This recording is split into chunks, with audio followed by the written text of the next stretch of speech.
Hi, welcome to my channel, Midwestern Vegan. I'm Sarah and I specialize in vegan comfort food.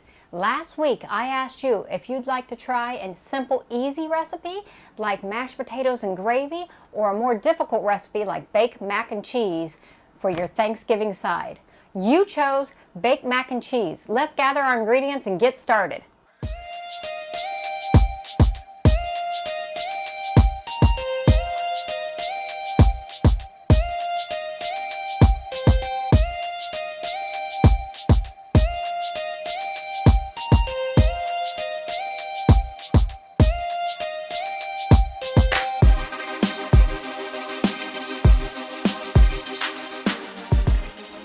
So for this recipe, I'm going to be using a 4.5 quart stock pot, and I'm going to start off with a little bit of butter. My butter is earth balanced to keep it vegan.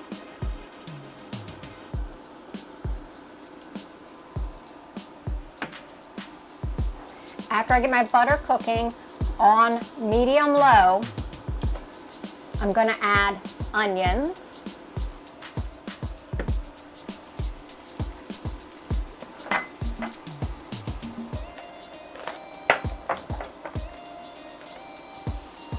And I'm going to stir this and let this cook until my onions become translucent. It takes about 3 minutes.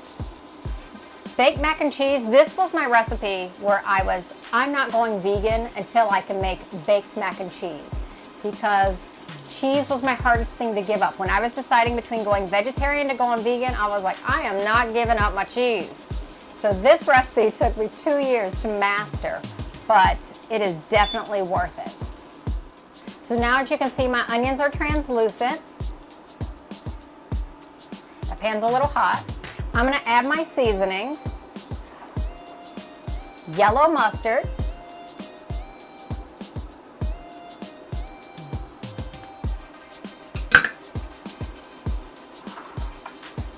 Hot sauce. Any hot sauce will do. I've never met a hot sauce I didn't like. This is 2 teaspoons. But when I'm making it for my mother, I usually use 1 teaspoon. She's not as much into spicy food.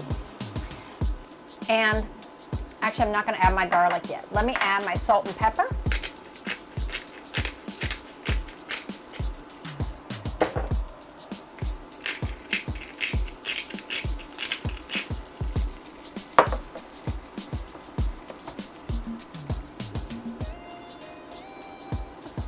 And I want to stir this up, get it all mixed in together. It smells amazing already, but anything with hot sauce smells amazing.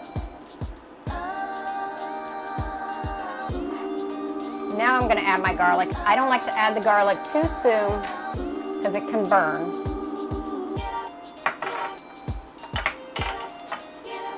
After you get your seasoning in there, you're going to add flour, all-purpose flour.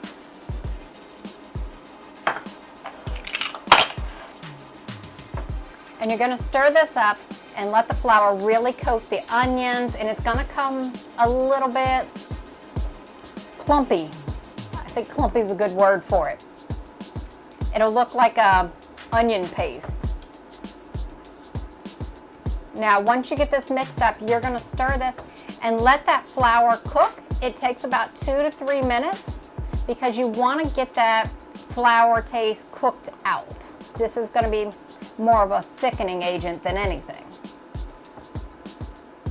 So now that I've cooked that a nice 3 minutes, I'm going to go ahead and add my next ingredients, which give me that kind of cheesy texture. So my next ingredients are going to be vegetable broth. This just adds a little bit of flavor. Full fat coconut milk.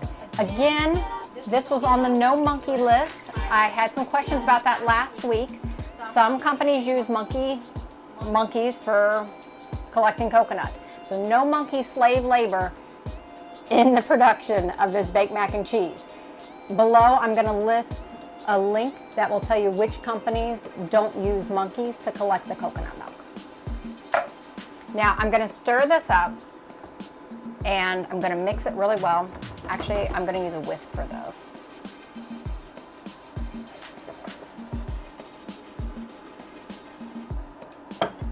because you don't want any lumps in it.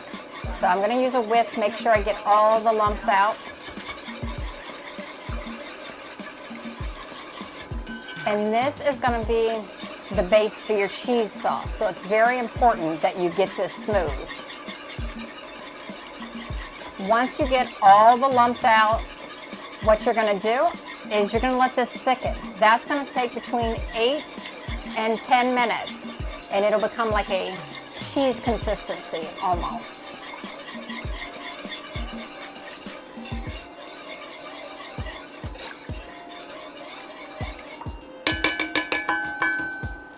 Okay, so I've got the lumps out. Now I'm going to let this sit. Okay, so now that I've cooked this 8 minutes, stirring occasionally, I can see that it's thickened, so I'm ready to add my next ingredient. Now, if you want to check your thickness, a little trick, dip a spoon in and you see that it's slowly coming off the spoon, you know it's thick enough that you can add your next ingredient. Tastes delicious. So this next ingredient is a staple in making cheese ingredients in the vegan world. So this is going to be nutritional yeast.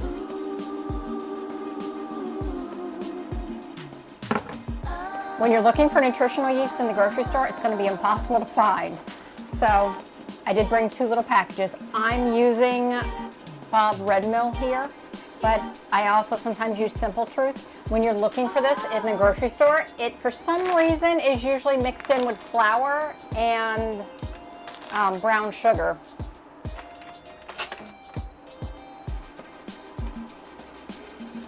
So now I'm going to stir this together. This is going to take about another 3 more minutes. You want to get it evenly mixed in here. And it's going to make a nice, thick cheese sauce. Now, I did have somebody comment on one of my sites and ask how many calories are in these dishes. I have no clue. If you're counting calories, you're probably on the wrong channel. I'm sorry, guys. These are comfort food. So you do want to put that disclaimer in there. Next week, I'm thinking of doing something a little different. Next week, I'm going to make my whiskey banana bread. But I want you guys to comment below because I'm thinking of doing a live video December Saturday on the 5th. Just like a fun craft or something we can do together. Comment below. Let me know if you would join in on something like that. So now this is cooked about 3 minutes. I'm going to stick my spoon in, and you can see it's like a really thick consistency. So you know this is ready.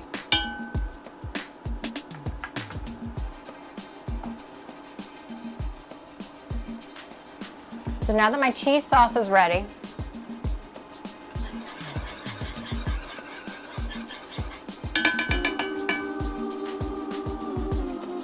I'm gonna make a big mess here. So I'm gonna take my noodles. Now these are cooked al dente. Whatever your directions are, I cook it 2 minutes less than the directions. So this said cook 9 minutes. I cook this for 7 minutes because I don't want, my hands are freshly washed, I do want to let you know. I don't want a mushy baked mac and cheese.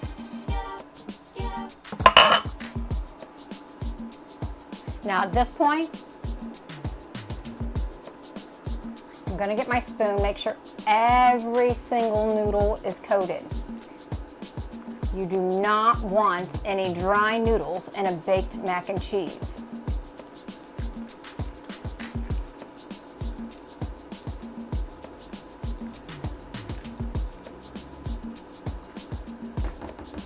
Now once all your noodles are coated, get out a cute little baking dish.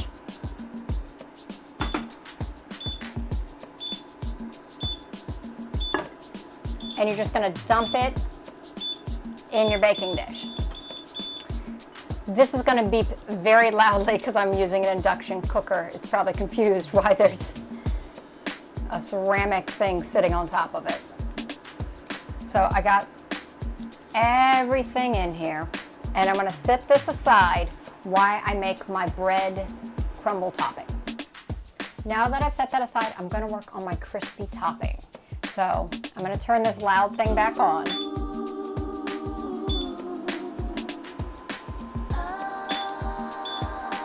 And I'm cooking on medium-low again. So to start this, I'm going to use vegan butter. I use Earth Balance, but there are much cheaper butters because I am not delusional. I am aware this is a very expensive butter.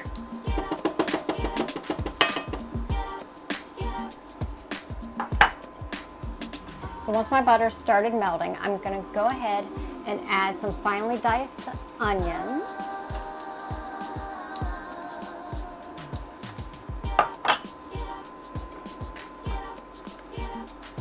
And I'm going to let that cook until my onions become translucent.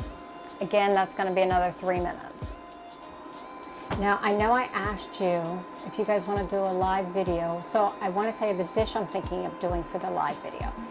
Let me know if you like the idea of an adult hot chocolate or a fun kids hot chocolate. I can go either way. Maybe we could do a mixture of both. Just let me know your opinion. I read all the comments below. So now that my onions have cooked 3 minutes, they're translucent and I need to add some flavor. For this, I'm gonna add a tablespoon of freshly chopped oregano. You can use a teaspoon of dried oregano if you don't have fresh lying around. And of course, salt and pepper. You have to season every step. You don't want bland topping on a spicy seasoned baked mac.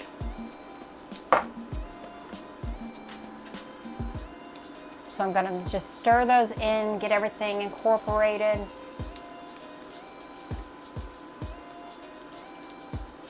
And now I'm going to add panko breadcrumbs. Sometimes I use fresh breadcrumbs, but I didn't have time for that. I did the stuffing last week. I've done enough bread. So I just used some panko breadcrumbs. These are Ian's breadcrumbs. If you don't like the brand Ian, you can get any breadcrumb you like.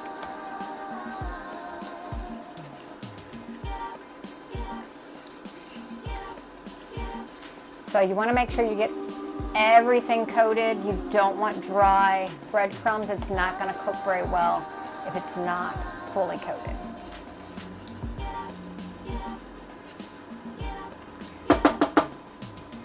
It's actually quite easy. So now that my breadcrumbs are done, I'm going to bring back my dish and top my mac and cheese off with my crunchy topping.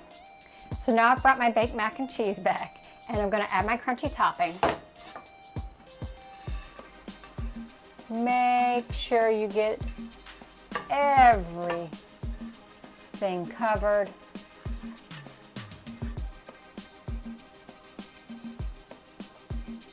Now once I've covered this with my crunchy topping, I'm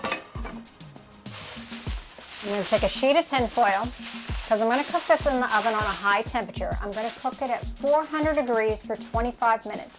The first 15 minutes, I'm going to have the tin foil on top, and then I'm going to remove it for the last 10 minutes so I have a nice golden brown color. So let me go ahead and pop this in the oven. So now that I've got my baked mac and cheese out of the oven, oh look, it's cold to the touch. I made this last night and I kept it in the fridge so I would have one ready to show you. So this is my recipe. Let me know if you like it. If you do, please like and share. Thank you for tuning in.